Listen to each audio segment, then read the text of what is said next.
Hey, how you guys doing? Welcome to another episode of Headspin. I'm your host, Trap Marconi, aka Trap Stunts, and I'm here today with comedian D. Blake. So, D, how'd you get into comedy? Man, I got into comedy, you know what? I didn't put myself in it. I was like that dude that kept getting jobs, hired and fired. All my friends thought I was funny. I was telling them stories and stuff, so they was like, oh man, that's kind of funny. Man, you should do stand-up. So it wasn't really me. Yeah. It was like everybody around me was like, man, you funny. I always been, I always had something to say. I always had jokes, here and there, but I never thought I could put something together and go on stage. So that's how I got started. I got started back in about 2008. Yeah, about 08. And I just went up there, kept going. They kept shutting the door. I kept showing up late on, CP time,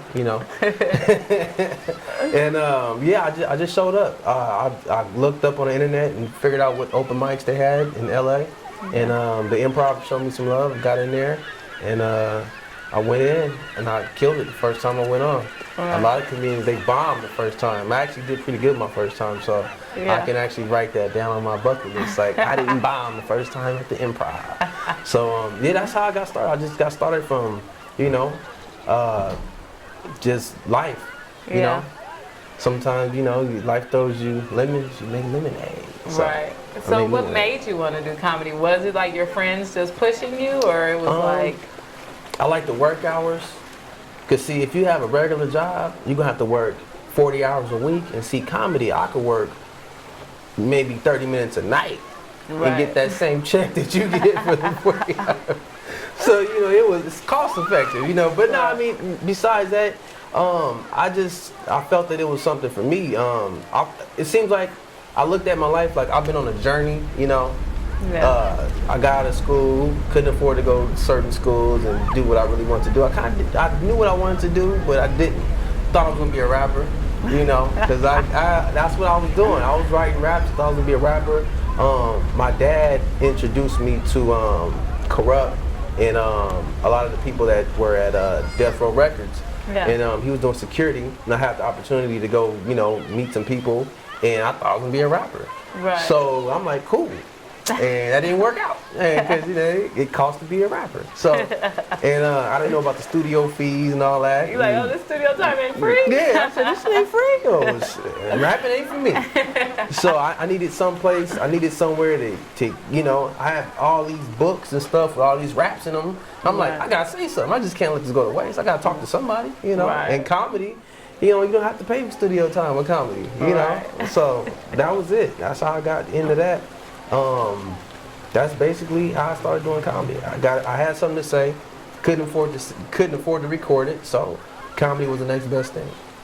Did you have any inspirations or anybody you looked up to doing comedy? Absolutely. I tell most people, they ask me that same question. They're like, well, who do you look up to? I say all the dead ones. all the legends, like all the people that names on the wall at these comedy clubs, those are the ones I actually look up to. It's not too many people that are in the time that I'm living in that I actually got to meet, that I actually look up. I mean, it's certain people that they have the influence. I like their craft, but as far as like looking up to, they're not here. They're not here anymore. Right. But yeah, I mean, I look up to the legends. The ones that actually had the ones that came up in a time where America was being formed into what it is today, like the '60s, like the Lenny Bruce, George Carlin, Richard Pryor, the ones that set the foundation. Red Fox, Right. Robin Harris, So, I looked up to all the legends. Unfortunately, I won't get to meet them, but, Right. That's why I mold myself after. So where do you see yourself going with comedy? Where do you want to be in 5 years? I'd see myself, I want to put myself to where someone like Byron Allen is. Like Byron Allen, he started off doing comedy, but he's actually one of the only billionaires that's from the entertainment industry. That he owns all the entertainment, his entertainment companies. He owns a couple TV shows. He owns his own network. I want to be like that. Right. You know what I'm saying? I want to have my own. Like I want to own this studio right here. Right, You know? like sky's the limit. Exactly. Right. You know, and because we don't own anything, and that's one thing. And when I say we, you know, me being African American, we don't own what we create, and I want to be able to be an anchor for that ship that can steer us in the right direction. And as far as entertainment, because we don't own it. I mean, if we don't own it, we can't project the image that we need to be presented. You know, the best light. You know, because we're not presented in the best light. So I figured that I can do that. Right. So that's awesome. That's who I kind of look up to at this. I mean, as far as 5 years from now, that's where I want to be. You know, filming movies instead of us worrying about getting, you know, funding from someone outside of us. They're like, I don't want to fund that movie. But then you'll see like a movie like Avengers. They got 15 different characters in there that they got to pay. I want to be able to have our own movies and be able to get it funded by, you know, by us. I mean, we got a $1 trillion economy that goes outside of our community. Right. And I want that to be part of, we can use that, you know, and get our actors in there and have a studio and get it going like everybody else. So that's where I see myself in 5 years. Is there any other ventures or anything else you're trying to do right now? I mean, I'm a creative person.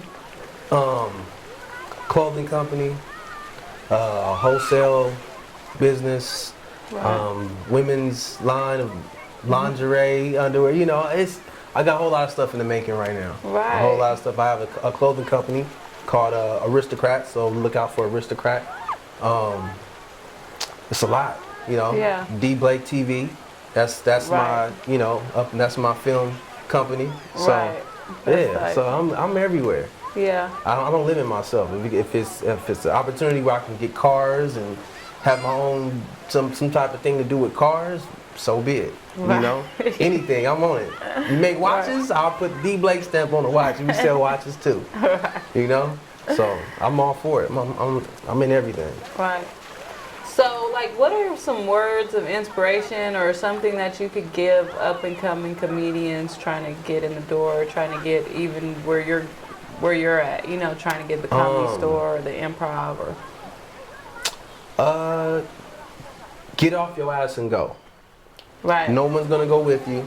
You're gonna be on the freeway by yourself. You're gonna be in traffic by yourself. If you're not comfortable being by yourself, if you are the one that's looking for validation outside of yourself, you're not gonna make it. Right. Because no one's gonna be, you know, holding your hand and go, let's go get headshots. Let's go find an agency. Let's go to the comedy club and stand in the line for 30 minutes, get there early, and then you don't know if you're gonna go up or not. Right. Like it takes a lot of determination, because a lot of times the first maybe year or two, you're not gonna get paid. Yeah. And I've been doing it for a while, and I'm barely getting, you know, I'm seeing paychecks, but they not enough to be like, all right, bye, you know, bye job, my day, you know what I'm saying? I still got to keep doing something in the day. Right. But yeah, it's an independent game. It's really cutthroat. I don't want to discourage anyone. It's a beautiful game to get into, but it is cutthroat. And if you don't have tough skin, you won't get paid. Period. Right. You know, and that's just, I mean, that's the only thing that I can really say. It's lovely as long as you don't mind being by yourself. Right. You know, because I mean, you're on stage by yourself. Those are your jokes. That's you. Right. You know, so it's not like, oh, I got a guy. It's like music, you got a whole crew. Yeah. Comedy, you don't have no entourage. You don't have a whole crew. Right. Unless, you know, you're doing the Kevin Hart thing. You got a whole, you know, but those guys are performing too, so it's a little different. But as far as like getting into comedy, oh, you're going to be solo for, you know. For a while, you're going to be solo until somebody, you get fortunate and you meet somebody, because you get those people that you be like, oh, I never heard of this dude. Yeah. He got a special, you know, and you be like, well, how did he? But those are rare. Yeah. But for the ones that want to get into it, you want to get into it, just, it's okay to be on your own. It's an independent game. Yeah, nobody can live your life for you. Nah, you can't. You can't. And it's going to be, out of 30,000 no's, you get about 10 yeses. Right. That's just what it is. That's, realistically. Yeah. Realistically, you're going to knock on a lot of doors. They're going to tell you no.